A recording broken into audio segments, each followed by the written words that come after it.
Hi, and welcome to the Coping Cafe. I'm Dr. Michelle. Dr. Joe. And last time when we talked, we were discussing a very serious topic, the rise of depression and anxiety in our young adult population, about ages 18 to 25. And sort of the alarming statistic that 13% of that population will have a major depressive episode during that time.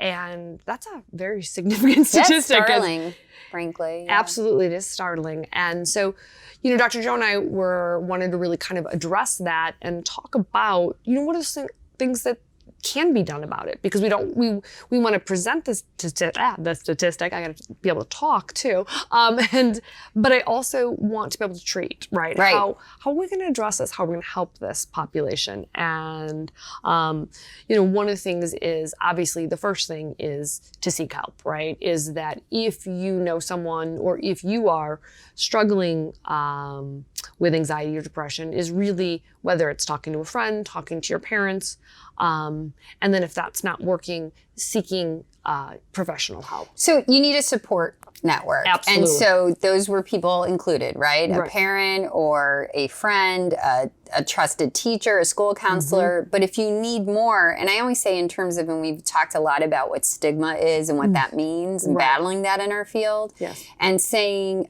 I frame it as it's a strength to say, hey, look, I need some help. And no man is an island. Right. And we all need that. We're lucky because some of our best friends are there. So we just get it for free. You sort of do. Right? But I think it shouldn't be a luxury. And I know that was one of our earlier coping cafes. Right. But so you were saying getting professional help if needed. And if you need that help, please seek it. And I think we know now and you look at a lot of the programs that are out there, you look at the treatments, and you see a mix of individual and group therapy. And part of that is, the one-on-one working about, say, like core values, what makes you happy, as you always say. What brings you joy juice? What brings you joy juice? Yes. You always have some good sayings. I have to pull on those because they're so good. Good stuff. And and really working individually to figure things out. And then on the other side is also the group, right? Is bringing others with similar difficulties, and similar age together to help in the group, right? That's social support. Absolutely. And I think group can be so powerful. And we use this word in therapy, you remember in group psychotherapy, Dr. Yalom, the sense of universality, right? I'm not in this alone. There's other people in the same boat. And that is so powerful because I think a lot of these kids, young people will feel like they're so isolated and they're the only ones going through this. And that's so not the case. Absolutely. And I think that's an important part of group, is that I am not alone. Because when we talk about depression and anxiety, what we're also seeing with that is feeling a lack of connection and a sharp rise in loneliness, right? So you look at different journal articles and you look at what's coming out, and loneliness is a huge problem, right? Which is kind of almost ironic because you see these kids feeling like they're so connected as in terms of the numbers of Facebook friends or Twitter followers or, any of the other social media venues. And they're feeling even less connected.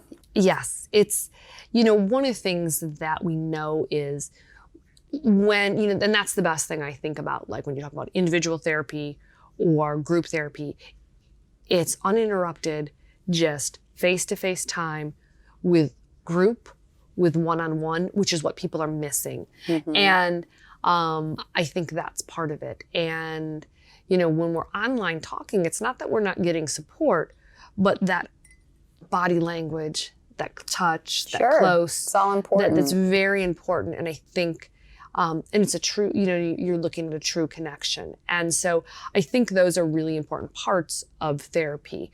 One of the other things is that I find so often when you talk about, you get out of high school or you get out of college and there's this big transition time. So, what now, right? A lot of kids struggle with that time. Absolutely. And you think, here's, let's say you go to college.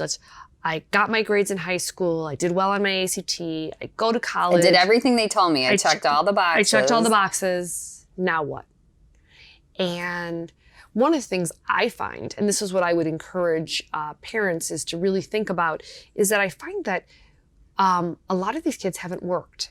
Actually, they've done internships, but not really worked. And I find just working, sometimes at a job that's maybe not pushing your brain capacity, but pushing your emotional capacity. You have to get along with people. You have to move quick. You have to serve other people. You have to deal accountability, responsibility. You're supposed to show up at 9 a.m. You're there till 4:30, getting along, being nice on the playground. What is it? Everything you need to know you learned in kindergarten or something. But there's something to that. Absolutely. And I think many of these kids are not prepared. And I really want, them to, have someone, whether it's parent, friend, professional, to really help them, see what they need to grow. What is it, because a lot of kids are like, I did everything my parents told me. I did everything teachers told me.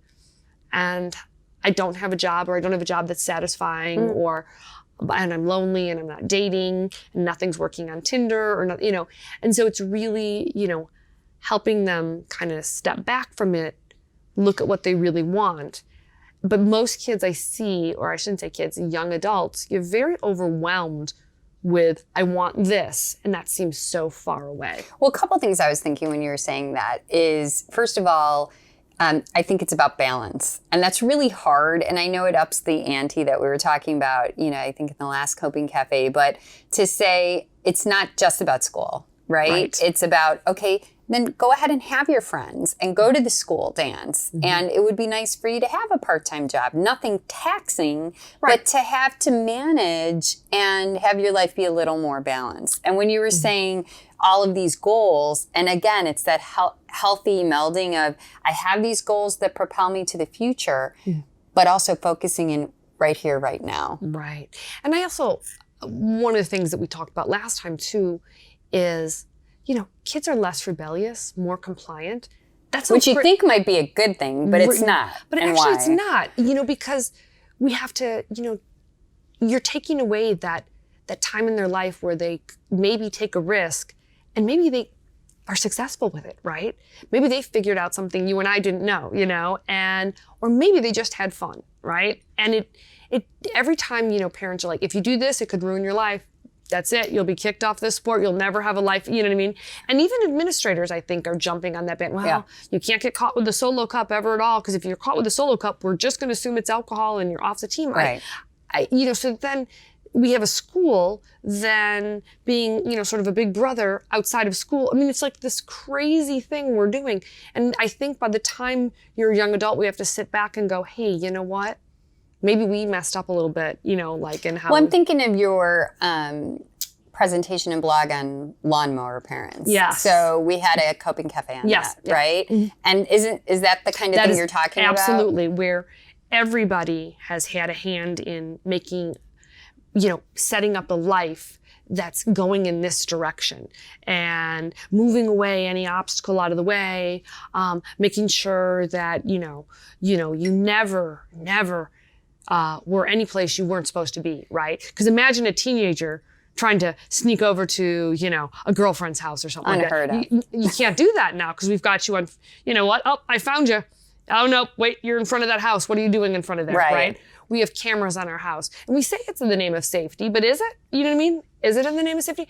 And so then now you have a child who is grown up, and now you have an 18 all the way to 25-year-old who doesn't actually know and hasn't been able to figure out, is that a bad person? Is that a good person? So you're robbing them of those opportunities to figure that stuff out. And so now our job, right, is to help teach them some of the life skills that they're missing, right? As a therapist, right? You have to help them. Like, we have to assess what's missing, right?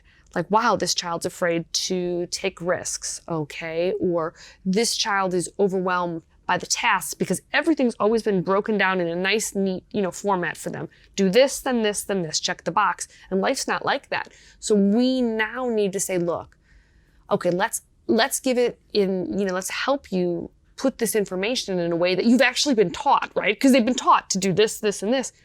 So sometimes it is, instead of making it so much like a list, but, at least helping them break it down.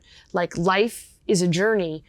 And so if you want to get there, let's help you get it more manageable. What are the steps? Because that seems less overwhelming. Right. And insurmountable. So what is that saying? And I always think this is so goofy. You can't eat the elephant all at once. You take one bite at a time. Which I'm thinking, who wants to eat an elephant? But neither here nor there. But the point is one step at a time. Yeah, right. Again, thank you again for joining us on the Coping Cafe. I'm Dr. Michelle. Dr. Joe. Have a great night. Take care.